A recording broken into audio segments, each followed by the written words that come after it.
My name is Logan. I'll be the moderator today. And if you guys just want to introduce yourselves real quick, say hi to everyone. Hi, I'm Eileen Dietz, and my film was Beverly Hills Exorcist this morning. And I'm famous for being in The Exorcist, so there.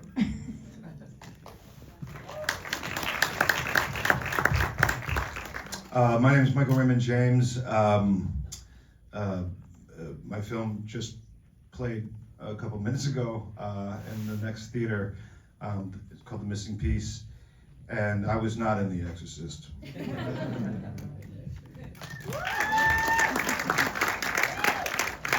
Did you shoot it, or were you acting in it? I wrote and directed it. You directed it. Yes, ma'am. Very cool. Thank you. My turn. Yes. Hello everyone, my name is Marko Bosanac. I'm a writer, director, and producer of a short animated film, New Idea.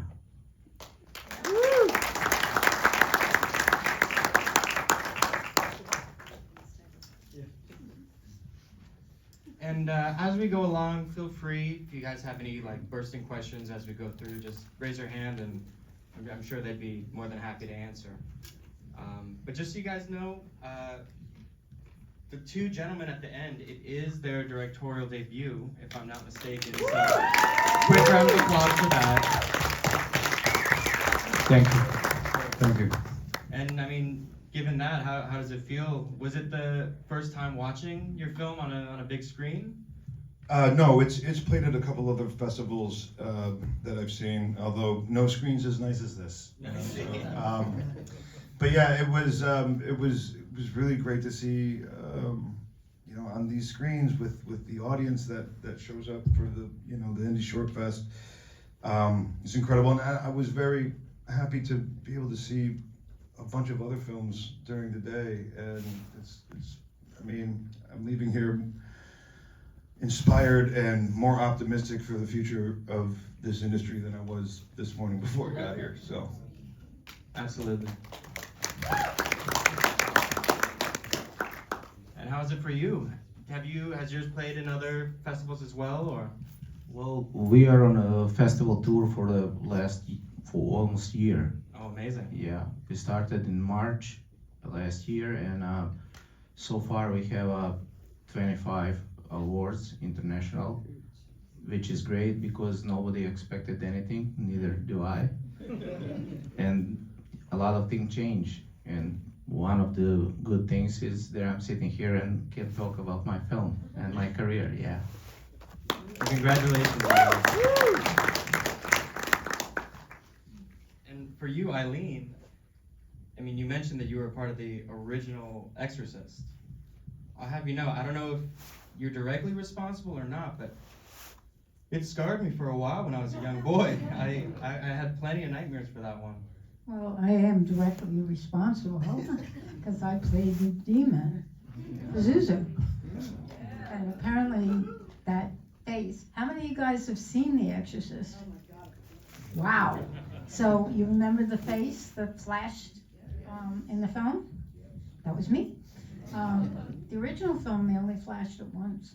But in the last one, I think they flashed it like 4 times. Mm-hmm. And then I also played the demon that possessed Reagan, the little girl, so I did all the fun scenes.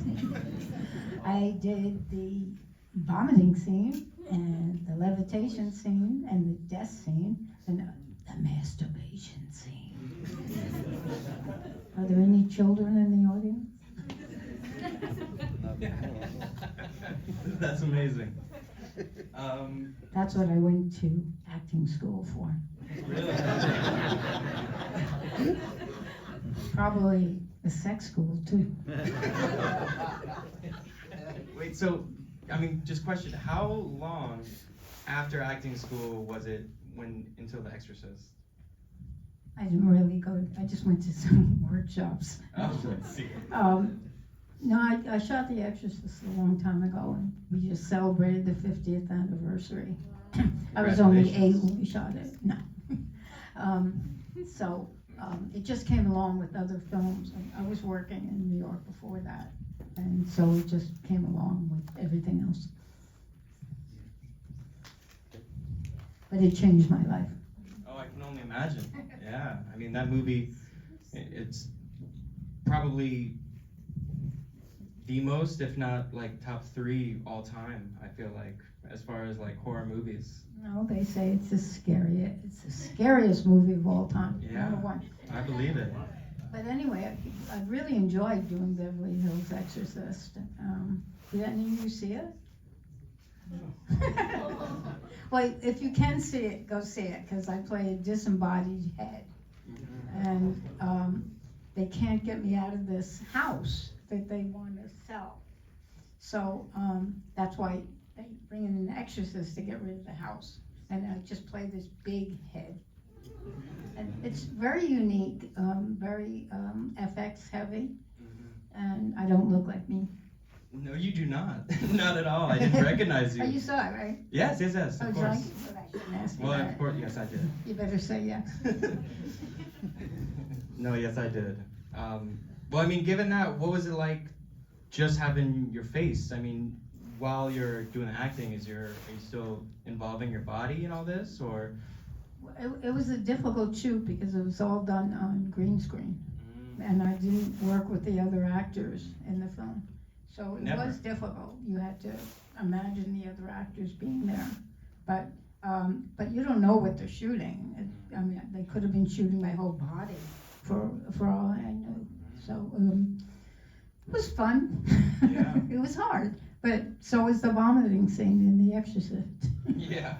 I just do hard stuff. Hey, that's good. I mean, more power to you. My friend in the middle, he didn't want to sit next to me because he said the moderator always picks on the one closest to him. So now it's time for me to start asking him some questions. You have a background in acting. I do, yeah. What was the urge for transition? I wanted to become a more complete storyteller. You know, I mean, I've been in front of the camera for 20-something years, and you know, when I first started, you know, it was in New York theater, and when I started working in front of a camera, I was like, listen, just put the camera wherever you want, let me do my thing, I'm not worried about it. And then I would see the product, and it was like, well, that's not necessarily how I imagined it, you know? And so I got curious about it, and I really, you know, I'd always ask a camera op or a DP, like, what lens are you on? You're on 25? Why? What does that do?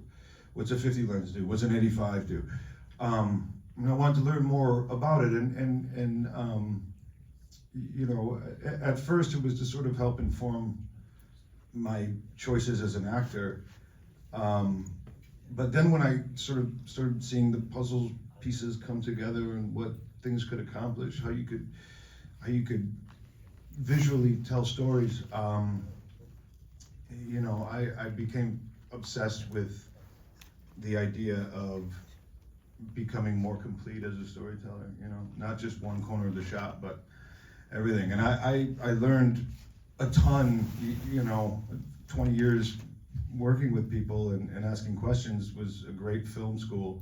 But as I started the process of the missing piece, I also knew I was going to make mistakes, and I was going to learn new things. Like, I didn't know the difference between color correction and color grading when I started this thing. And you know, so there was a learning curve for me that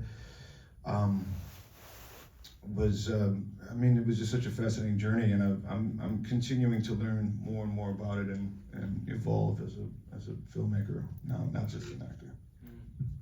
I mean, yeah, every day, just trying to learn a little bit more about what we do, you know. I have a quick question. Yeah. First of all, that's very incredible. I'm an actor, and I'm somebody who's also very fascinated by the filmmaking side. And what caught me of what you just said was that you always ask the camera operator what lens are you on, Right. which is something that I do because I'm very fascinated as well. As a director and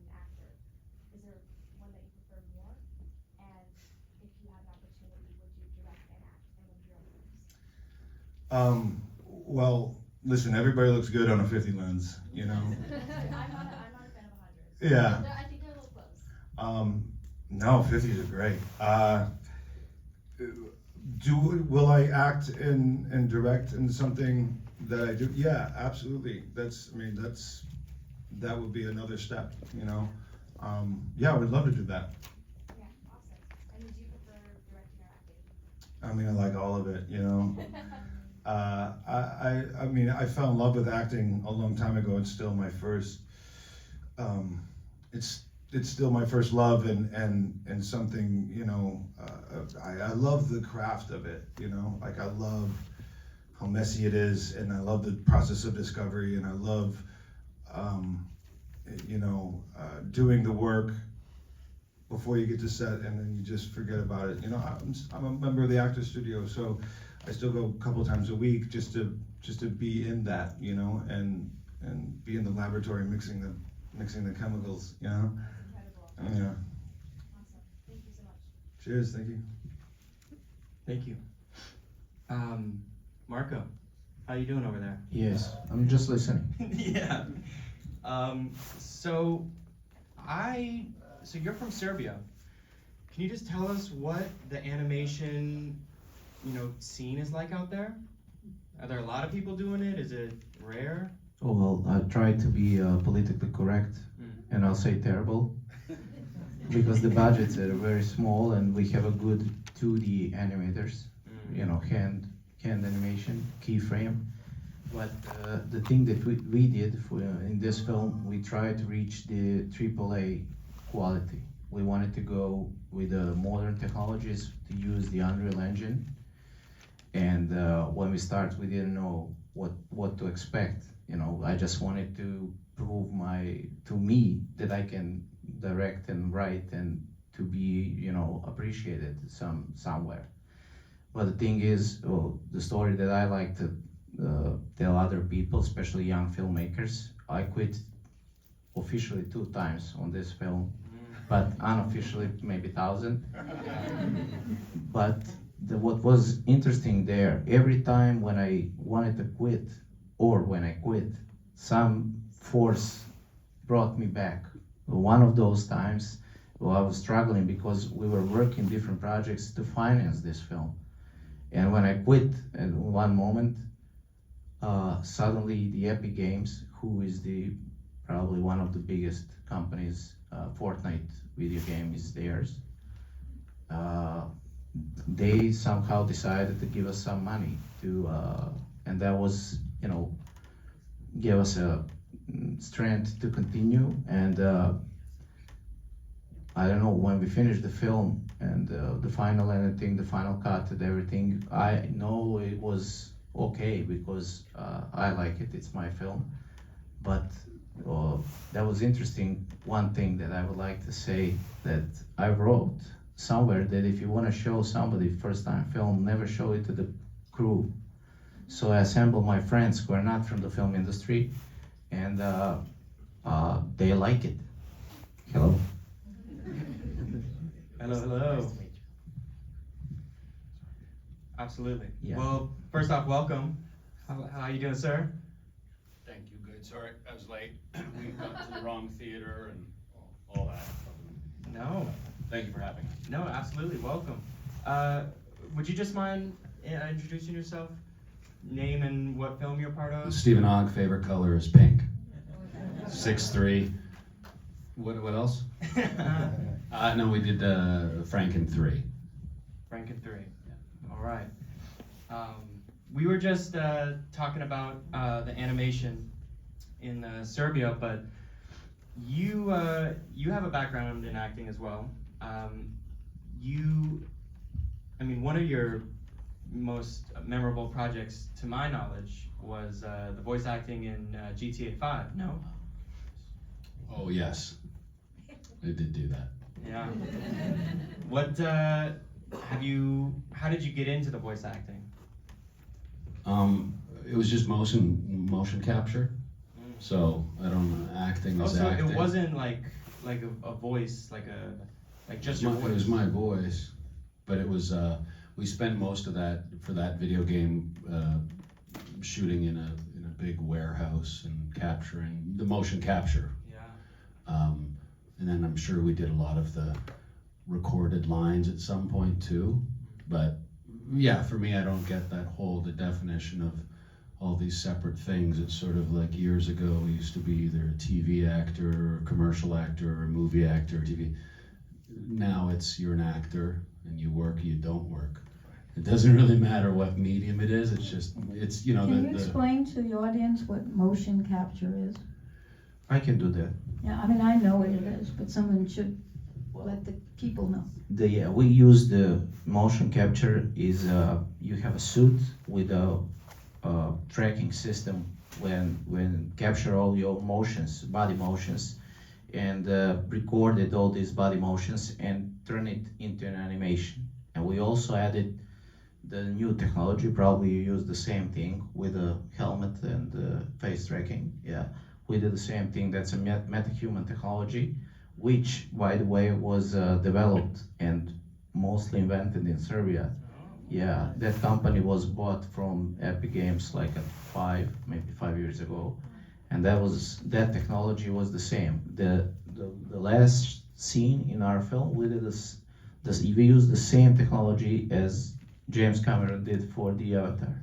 Oh wow. Yeah, That's amazing. That's amazing. Wow. Yeah, and for the games is a little bit different because you have to act it out, all these stunts or whatever is your role, and then you give it to a developer, you know, somebody who use CGI and everything else and create his character into a game.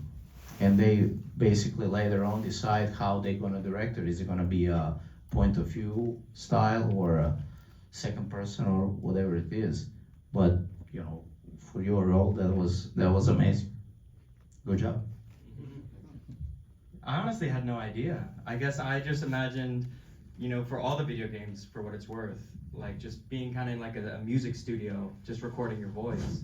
But I mean, that makes it, yeah, that much more. That's what, I mean, like Andy Serkis, he sort of really, I think, brought attention to motion capture, and Andy Serkis did all of the, Planet of the Apes, and I mean, he's just an amazing actor. He's a great director actually as well. But I think he brought attention to what it's a performance and it's talent, because especially in that I've only done that one motion capture for the video game, but you know, unlike film and TV where you can be immersed in your world, when you're shooting in a big empty warehouse, you better commit to what you want as an actor and want to do, because you're acting with a table or a tape. You don't have 100-degree weather to sweat in. If it's 100 degrees, you gotta pretend. Crazy concept called acting. But I think it's something that I don't know how recognized or under-recognized it is, but I think it's still something that is not as recognized as it should be for what those. I mean, like Troy Baker, who I know, he's, I think, the biggest video game, right? Great actor, but he's just sort of known as the motion capture video guy. But It's like working in front of a green screen, because you have to, hopefully you have some props, because that will situate you where you are, so you know where to go. But sometimes, and I always had great respect for directors, because they have to keep in their mind what's happening from moment to moment. And you're doing the scene, pretending that this is happening and that's happening and stuff. And it's really a challenge as an actor. You really got to get your shit together, I think. But also there is one thing more. They not use only the big warehouses and blue or green screen. You also have LED volume now. So you have, as an actor, you can see where you are. Are you in the wood or in the living room or whatever it is? You are circled with the environment that the images and are real. So you know you are in that scene. It's not like you have to imagine, and the light and everything is doing live. So you don't have to adjust the light for the close-up, for example. we animate the light for your emotion. So that's amazing how technology can adjust all this stuff, and it's easy for the actor because you know where you are at the scene.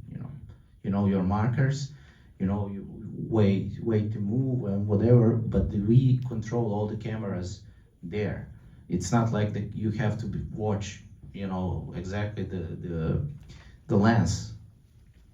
We control that in the background. So basically, it's like a theater. Like acting in a play. So that's my experience with actors with that. They like that. I mean, yeah, I'm an actor myself. I feel like it can be very difficult, just fully tapping into, emotional senses and imagery and whatnot. But it does sound like technology is only gonna become more and more helpful. Maybe to a point where it's a little too helpful. No AI. Yeah, fuck AI. They tried doing that. I know. I will say though, this sounds a lot easier from an actor, because I've had to shoot green screen stuff before, and they're just like, you gotta wrestle that pterodactyl, and you're in green, and there's like a foam green thing that you're fucking around with, and you're like, man, this doesn't seem like it makes sense. So to have that kind of help, I would welcome. But I also agree with you that AI can go fuck itself, and this predictive analytics that I've heard talked about at South by and Southwest really frightens me. Well, the acting didn't work. I don't know about the writing. Well, yeah, but they're also trying to predict what stories people want to hear, and I think that's a very dangerous road to go down. Noel Gallagher from Oasis answered a similar question to that by saying, forget the customer. The customer didn't want Jimi Hendrix until he got it. The customer didn't want Sgt. Pepper until he got it, right? If the fashion industry did that, if they focus group everything to death and find out what do people want to wear, instead of moving forward all the time, it would just be the same thing. And we can't do that with stories. And that's one of the reasons I feel so optimistic today after seeing the work that I've seen displayed here, that people here are doing it.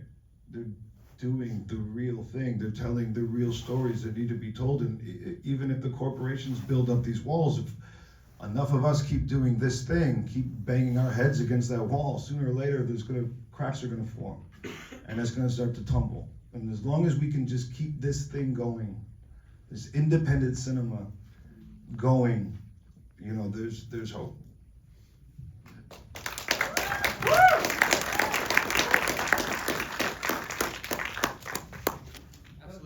Please. For the whole panel, as a writer and producer involved with a couple productions, Phil talked about how he quit almost 1,000 times and got out of that. In your experiences, what are other things that almost brought everything to a crashing halt, and then how did you get past that? Maybe for anybody that wants to answer. Money. Usually it's money. Money's the opposite. I think that's a great question. I mean, for me, fear is something that can become an inhibitor, but I try to change my perspective on that, and I try to follow fear as much as I can. It's like it's the breadcrumb trail of where I need to go. Because if you face it, the idea of writing and directing a film was incredibly frightening for me. Any work of art wants to kind of stay hidden and safe where it's, nobody can see it, but eventually you have to rip it out and you have to show it to the world. And that's frightening. But on the other side of fear is freedom. And if you can follow that breadcrumb trail right to where you're most afraid, punch through that, on the other side of that is a lot of freedom. And I'm that's kind of my take on that. I think the punch through too is sort of what you had just said before about the need for storytelling and to keep the unique voices, and hearing those, and I'm talking It could be a piece of art, it could be a book, could be a play, could be a show, anything that inspires you. Like I just watched Girl with a Needle, a little late on that one, but fuck, it just, you know, it was incredible. Like it inspired me to like, okay, that's the carrot. I'm gonna keep chasing that carrot because there's an incredible filmmaker, but I'll do that with a song, or because a lot of times I wake up and just, I mean, this morning, if my missus was here, she'd attest to it. I was just like, fuck today. Like, and I was just like, well, how do I don't feel like kind of creating today or doing something today, or what the fuck? Why do I have to? But then you listen to a song, or you read a novel, or you again hear someone's unique voice and story. You go, okay, there's the carrot. I'm gonna keep chasing the carrot. And then you wake up the next day. It's like fucking Groundhog Day. I think being an artist is like Groundhog Day.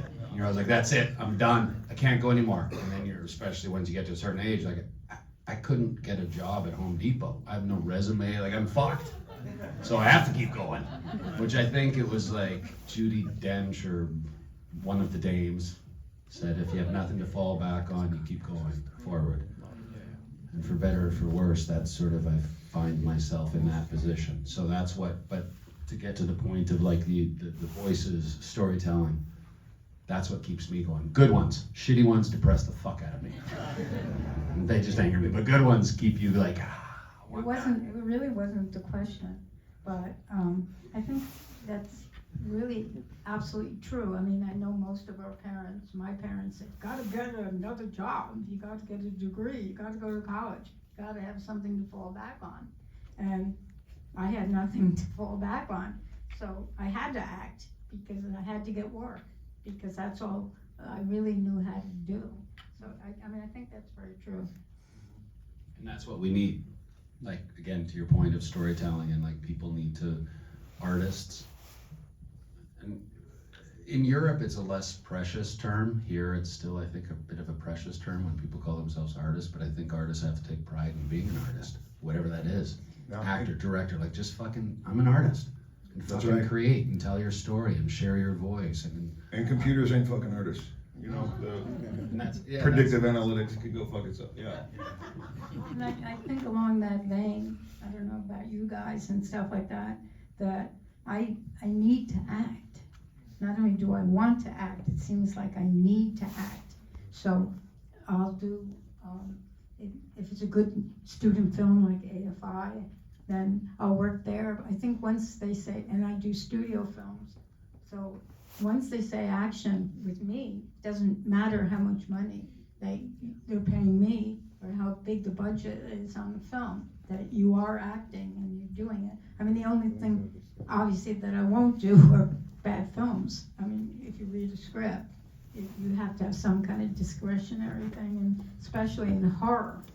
If I can digress for a minute, in horror, so many people think all you have to do is pick up a camera, buy 3 gallons of blood, and make a film, and you can't. You gotta have, in my opinion, you have to have a beginning, a middle, and an end, and you really have to have characters that you guys can all relate to, or else the film, I mean, I know that that's what made The Exorcist what it is, that people either related to Reagan, the little girl, people like you guys, or I've heard 5-year-olds that say, oh my God, I can turn into that. I'm gonna turn into a demon. And the parents, were afraid to open the door because they were afraid of what they would see there. Only saying that you have to create characters that people care about and not just, do blood and gore and stuff like that, which horror is turning into.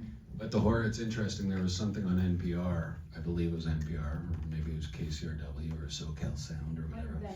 But it was, they were talking about horror films, and I don't really watch them. It's not I don't watch a lot of things, but they were speaking of horror being, I know, I'm sorry. But how it was sort of the last bastion of true cinema and storytelling, horror films, because they don't cast stars or celebs or whatever you want to term those people as, and they just tell a story, like you said. And it was interesting. I had never thought of it that way, but they're like, yeah, I mean, horror films are still the ones that can, you see it, I mean, there's still some filtering in, some of, you know, the stars or celebrities. But I was like, that was really interesting when they made that point. about There horror are a films. lot mainly working actors, and then some film really hits, and then you become a celebrity.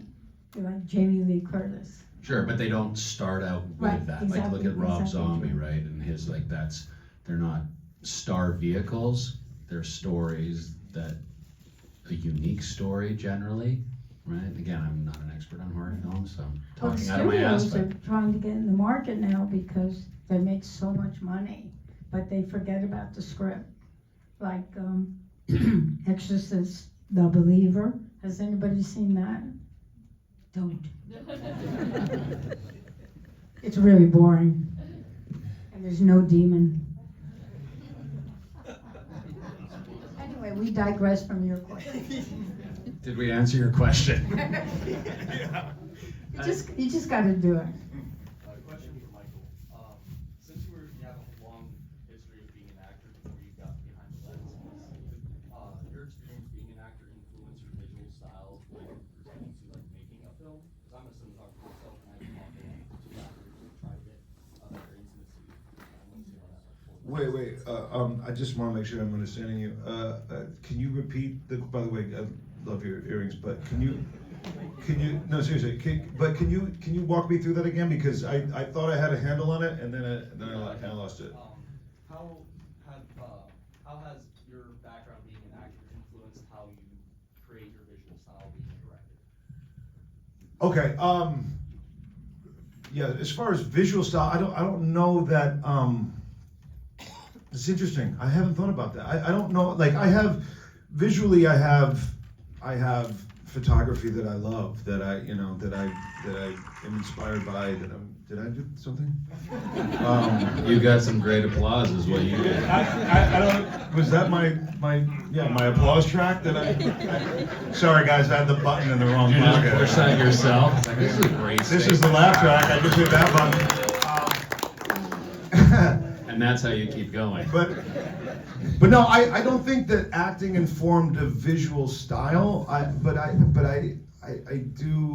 you know, I like to, as an actor, I like first of all, I love a collaborative set.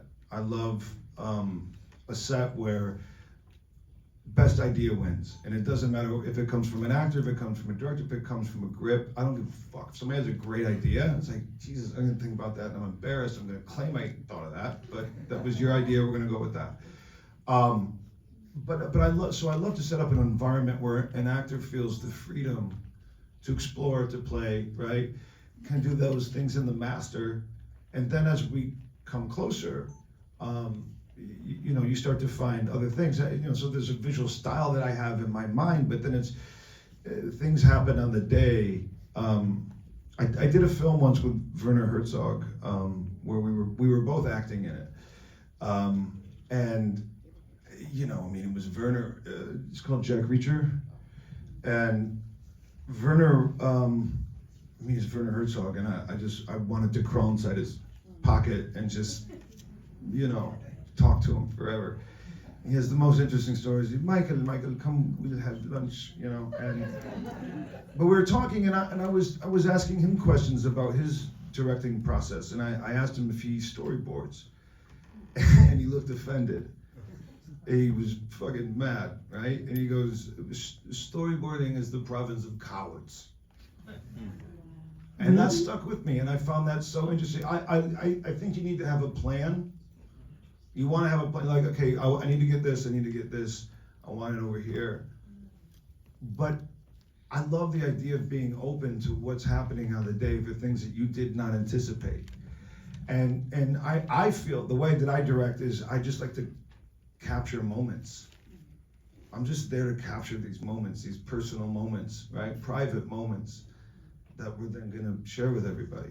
But so in order to do that, I like the freedom to look, if it's a fight scene, you know, choreograph, whatever, we'll storyboard that kind of thing, car chase, whatever. But I haven't done those things yet. So in my movie, I like to keep it open and explore. I like the exploration process. My question's also for you, Michael. Was it hard for you to transition from being in front of the camera to working different departments on set? No, that was probably the easiest, you know, going back behind the camera, was, I mean, to direct was a sort of frightening process, but ultimately gratifying. I loved it, but no, I don't think it wasn't harrowing in any sort of way. Jesus, I picked the wrong seat again. I should have sat here. Do you believe in shot sheets? And what? A shot sheet. Like a storyboard. Yeah, well, but without the illustrations. Oh yeah. I mean, you can have that, but also it's like any well-laid plan. Halfway, you know, you're halfway through it. You're like, shit. This I don't need anymore. This I don't need anymore. Because I got that other thing that I didn't see coming. You know. I just been on sets that the director had no idea what they were doing, and no idea. I've been on those sets too, and that's a I'm sure problem. you have Yeah, too. that's a problem for sure. Just, oh, what do we do here? And talk to the first AD or something like Yeah, that. yeah, that's So never a I- good I sign. think a shot sheet is good, and then be flexible with it. Yeah. As long as you know what you're doing, doesn't matter your process. Right. It just go in with a fucking plan and know what you're doing. Yeah, you don't want to go to you don't want to hear a director say, "What do you think?" or "What do you like?" It's no, I'm here for you. I'm Right. serving you. So what's the story you want to tell? What do you want to see? And you know, you got to be open to again moving shit around, but you don't want to be in the position where you're wasting everyone's time. Fucking A. So it's whatever your The two whatever worst your kinds of process directors is. are the ones, in my opinion, are directors that they don't know what they want, or directors that won't shut the fuck up. You know what I mean? They kill things by being in your ear. No, like this needs, like this moment, raise your eyebrow and then grab the thing with your left hand and then do this thing. It's maddening, and it kills freedom and it kills exploration. Definitely. But yeah, you gotta come with ideas. You gotta, like in that, whether you're an actor or a director or a sound guy, you have to come with ideas, you know, and the director has to have a vision, absolutely, and has to be the most prepared person on set. And know what the fuck they're doing, because That's right. I always say, like, a good director will give you a note that as an actor is tangible. So coming from the acting standpoint, if a director gives you something that is tangible, which means don't tell me to be happy sad, because I can't be happy sad. So give me something that's tangible that I can do, and then a gooder director is one that not only gives you tangible direction that an actor can do, but makes the story better. On the other hand, my acting teacher used to say, you better damn well know what you're doing, because most directors you're working with, they might know the technicality of shooting a film and how to get it made, particularly in television, but they really don't know shit about how to talk to an actor or what they want. And like he said, that directors will say, oh, just be happier, you know? Which is what I would say probably from the actor standpoint would be beneficial, because a lot of directors that have been actors understand the process of an actor and respect it a bit more, or can just give that the freedom, because you've been in that position where you've got that direction of be happy, sad. And you're like, what the fuck? You just speak louder. And they're like, yeah, you nailed it, because they don't know what they're doing. Or you just start twitching in a scene and they're like, oh my God, yeah, you really took that direction well, because they don't know what they're doing. I do know directors who take acting classes, which I think is a great idea. And Know everything, right? How you should. how many of you guys out there want to be filmmakers? That's cool. And how many are actors? That's cool too. Welcome to the industry, good guy. You sure you don't want to do anything else? I had a fucking acting coach in New York. This fucking guy used to say, if you could do anything else, do it. Who was And I that? was like, fuck off. I grew That up is in the New York worst. too. Who was that?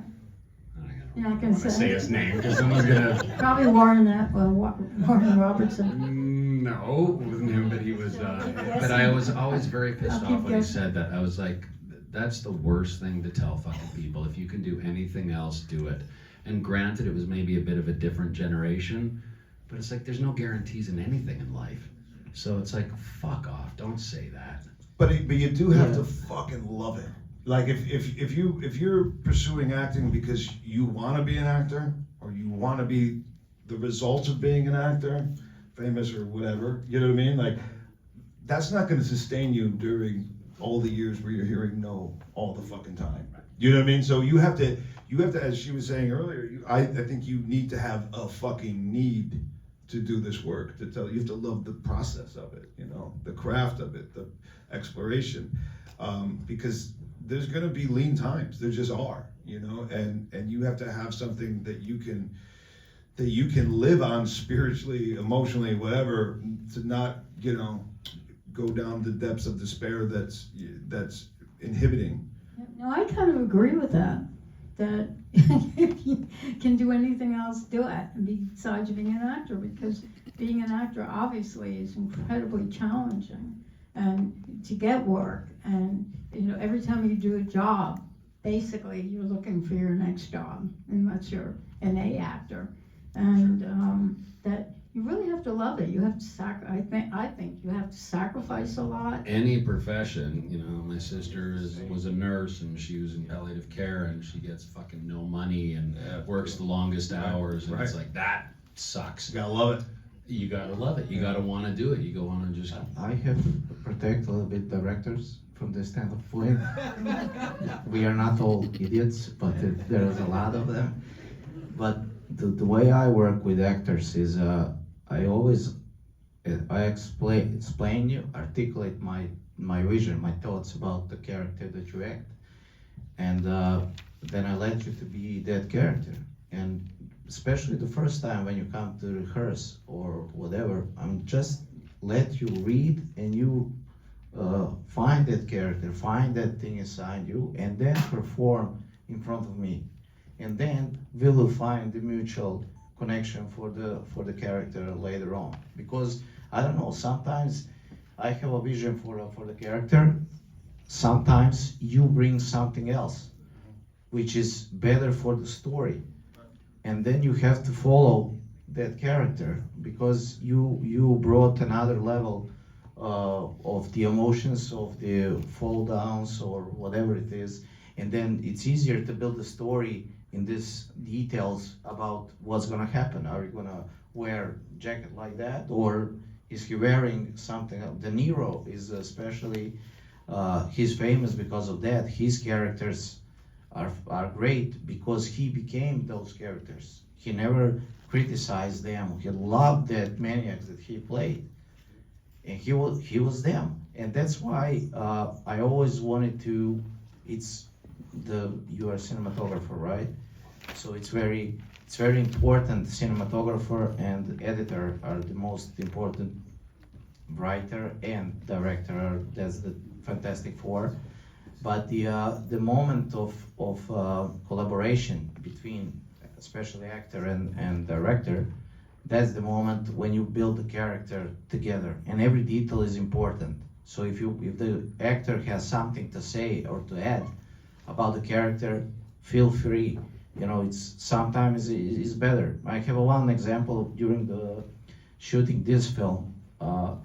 One of the artists, she was a concept artist. She works at the beginning, you know, draw the characters or environments, whatever. And we had one scene, and I thought it's a genius scene, as all directors thought that his scene is genius. And she was like wanted to say something, but she didn't have a courage because before she was working with the crazy directors, and she came to me and showed the scene who was 3 times better than mine. But the only thing I could do is to hug her, you know, give her a good hug, and that's it. And that's the way how you should, you know, collaborate with your artist or yeah. Question for you over here. Yeah, my name is Alexander McDade, I'm a writer and director. I just wanted to ask, what do you all envision for your careers?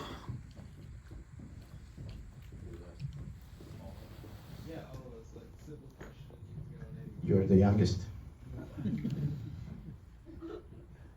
And the question was, what do you envision for your careers? Just work. Yeah. I mean, I'm Yeah. getting a little older here, and I just want to work until I go to my deathbed and do good projects and really, do good films that you're really proud of. And, sadly, a lot of them never get out of post-production, or they show up just on Tubi. But you want to work, and you want to do your best work. That's my vision for my career. And of course, I like to have all the studios calling me and offering me, millions of dollars, but you can still aspire for that. But I just like to work, and I do a lot of indie films. So you're not going to get rich doing them, but they're fun. The thing I read while I was educating myself on filmmaking and everything, I read one quote which became my mantra, is the most honest form of filmmaking is making a film for yourself. So that's end the beginning. Don't go away from that.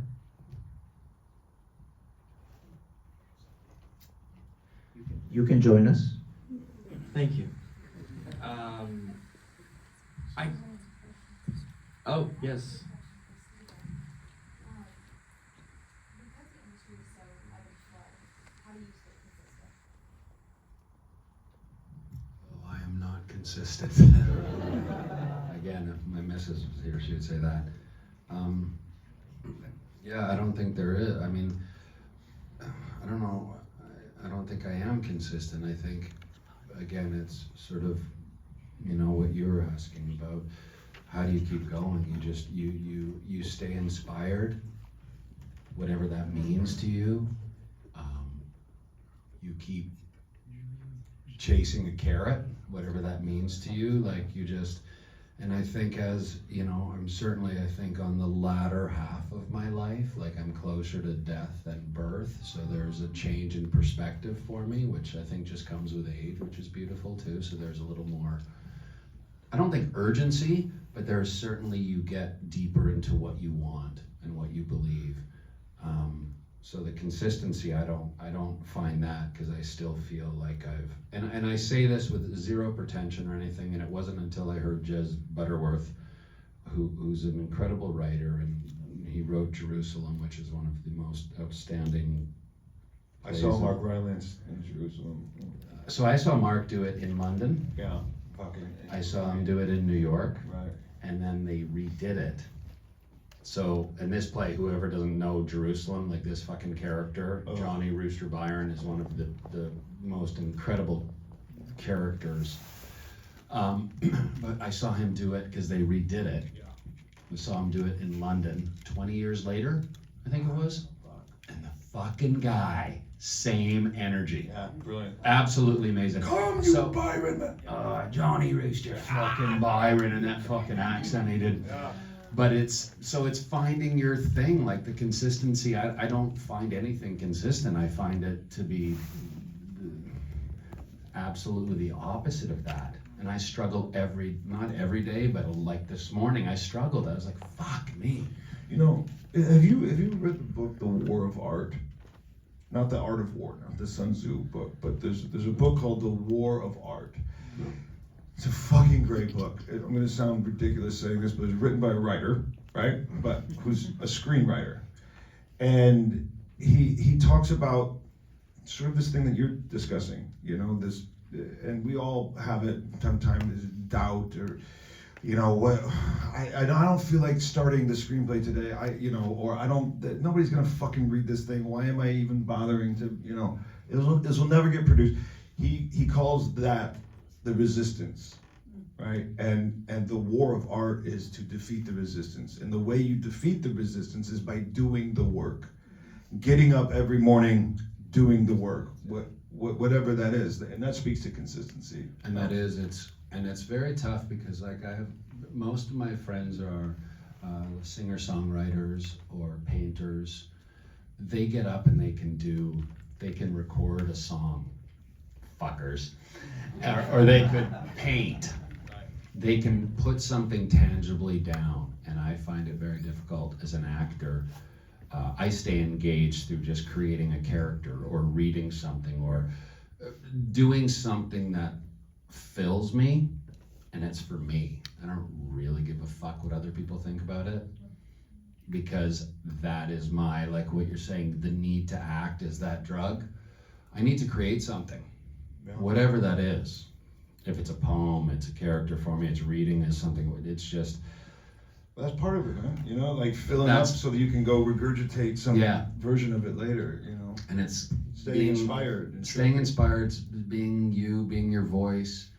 Does that help at all, or is this just like filled your head more with like, now I got no fucking idea what to do? No, I love it. I love hearing all your voices. This helps so much, especially as just a younger person. Like this is the industry that I wanted to be part of. And so just listening from you guys with some experience is very helpful.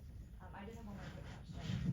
I feel like as an actor, I find myself just a lot never being very satisfied, just always needs to put hard on myself. Do you guys ever struggle to watch your own work? Is that something that I feel like I talk to a lot of artists and they're like, yes. Yeah. To other people that are like, no, I'm like the best. And I just don't. I mean, anybody who thinks that they're the best is not. Yeah. And probably it needs to be told that, but it's. I'm not. You are. You are. Yeah, of course. I think everybody, every artist is going to struggle with that at times, if not most of the time. I don't like watching myself on screen, but sometimes I feel like it is part of the work to watch, and it's like, you know, a football player has to go over game tape, you know, after the game and find out what things you could have done differently, what choices you could have made differently, right? It's kind of a similar thing for me. It's excruciating, but it's sometimes that's also part of the work, you know. But I think everybody. So, I saw this documentary called This So-Called Disaster, and it was a documentary about Sam Shepard's play, the late Henry Moss, and he was directing the play. And this documentary follows the 6 weeks of rehearsal through previews and up to opening night. And the cast was Sean Penn, Nick Nolte, Woody Harrelson, James Gambon, Cheech Marin, and at any rate, there was a scene where Sam was giving notes after a preview that they had just had, and he was talking to Sean Penn, right? And he was like, you know, Sean, that moment that you had with Nick by the door last night, I thought that really worked well. Let's try to keep that. And Sean looked at him and he was really confused. He said, really? And Sam said, yeah, why? You didn't feel that? Sean said, you know what the subtext of that scene was? And Sam says, no, I know. He goes, I'm phony. So fucking phony.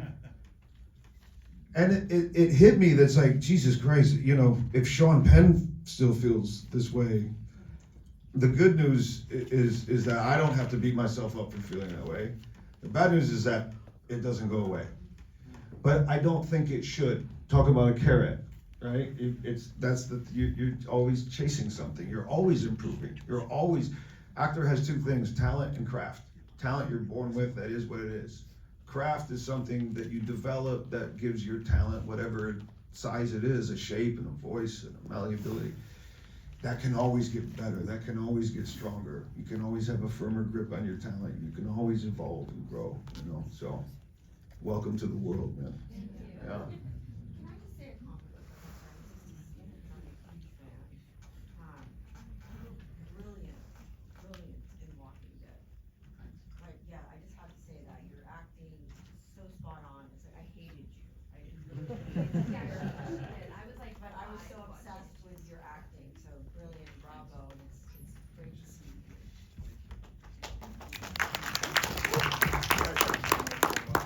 Oh, where? There he is. Congratulations on the film, guys. On the relationship between writers, directors and actors, and how you've said one informs the other, do you have any tips on establishing that shared vocabulary in development and on set, And can you give any of your best examples of fantastic communication you've experienced and how it's influenced and informed scene or part? I mean, mine was sort of what I said regarding, for me, coming from the actor standpoint, a director who gives a note that is tangible and then makes the scene better. Those are huge fucking things. And that could almost be probably plugged into anything, not just directed, but right, it's something you can do, especially, you know, film and TV, right? It needs to be something you can see. And then ideally it makes the scene better. And whoever's giving that, generally not the suits. David Milch gave me maybe the greatest note I ever remember getting as an actor. It's a great book. What, David Milch's David book? Milch's book. Yeah. Do you know Garrett? Yeah, Dylan? Yeah. Yeah. Oh. Oh, Garrett's fucking awesome. Just connecting. Yeah, we'll hang on afterwards around the bar. But David Milch, who's this brilliant writer, if you don't know who he is, you should. Deadwood and Jonathan says, anyway, I was doing this scene in the pilot that unfortunately didn't get picked up, but I was having a difficult time tracking this scene. Like I wasn't sure. Like I would get lost in sort of what am I talking about right here? And so David, I went up to him, and he's the most erudite genius I've ever fucking been around, and he has a very unique way of communicating. But so I kind of asked him, like, what's going on? What am I doing here in this scene? And he said, there's a difference between information and understanding. Okay, your character is using information to fucking cloud understanding. Did you know that one of our extras took a shit in my set toilet? Did you know that? No? And I was, as soon as he said the first part, it was like I was playing a corrupt cop in New York in the 1970s. It was the special investigations detective, but the biggest mover of heroin from the French Connection dope through New York. And so as soon as he said, I'm using information to cloud understanding, everything became crystal clear. I could just drop into those moments and everything made sense. You know, it was such a great way to move me to the direction I needed to move to without telling me, like, be smarter, you know, or say it faster. Happy, sad. It's also about knowing, though, who you're working with, I feel like, because you could say the same thing to two different people and they take completely different, you know, reactions from it. Man. But that is just about the time that we have. I do want to say genuinely thank you guys. As a young artist, the resistance is at the door, you know? Fear is there, man, and it's difficult. But you guys are, you know, very inspirational, and I just appreciate you guys. So if we could just get a big round of applause.